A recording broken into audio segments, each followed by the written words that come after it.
पति व्यक्ति मरता है, कोई धनपति व्यक्ति मरता है, तो मरने के बाद उसका स्टेचू, उसका पुतला कभी चौराहे पर नहीं लगता।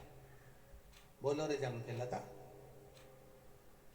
कोई करोड़पति मर गया, धनपति मर गया, कोई वैभवपति मर गया, खूब पैसा उसने कमाया और उसका पुतला, हाँ कोई लालच में लगा दे चौराहे पे तो बात दूसरी है। धनपति का पुतला कभी चौराहे पर नहीं लगता।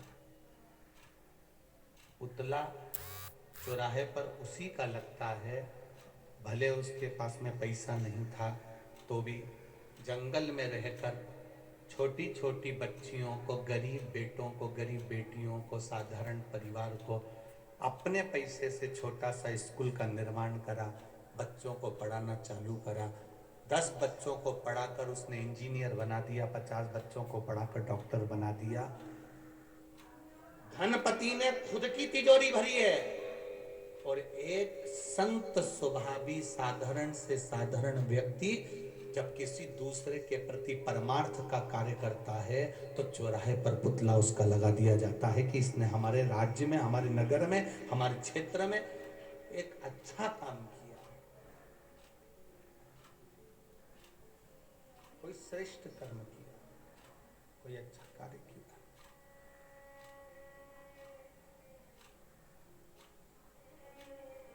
धन की कोई मूलता नहीं।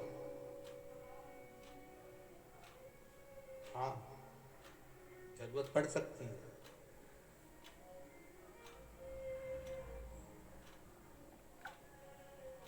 पर वो जरूरत पड़ने पर दुनिया का कोई व्यक्ति आपको अपनी तिजोरी का माल नहीं देगा। छत्तीसगढ़ में ऐसा होता हो तो बात दूसरी है कि आपका कर्जा पड़ोसी चुका देता हो। चुकाते छत्तीसगढ़ में? अरे बोलो तो जम के, कोई नहीं चुकाता। सगा भाई भी जब तुम्हारा कर्जा हो जाएगा ना तो खूब ज्ञान की बातें कहेगा, पर तुम्हारा कर्जा नहीं चुकाएगा। रिश्तेदारों की भले फैक्ट्रियां चल रही होगी, रिश्तेदारों के भले बहुत गाड़ियां चल रही होगी, पर तुम्हारा कर्जा चुकाने वाला कोई रिश्तेदार नहीं आएगा। कर्जा चुकाना किसको है?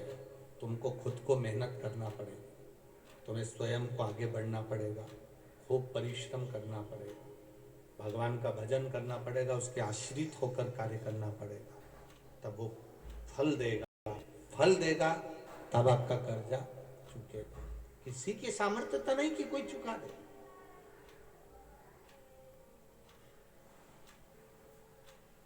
स्वयं को करना है, कोई दूसरे को नहीं।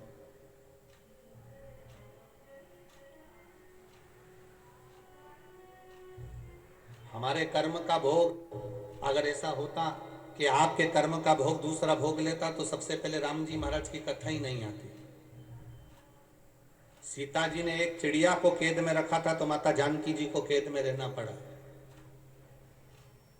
चिड़िया गर्भ से थी तो उसको पति से अलग रहना पड़ा था, तो जानकी जी को भी गर्भ धारण कर कर पति से अलग रहना पड़ा।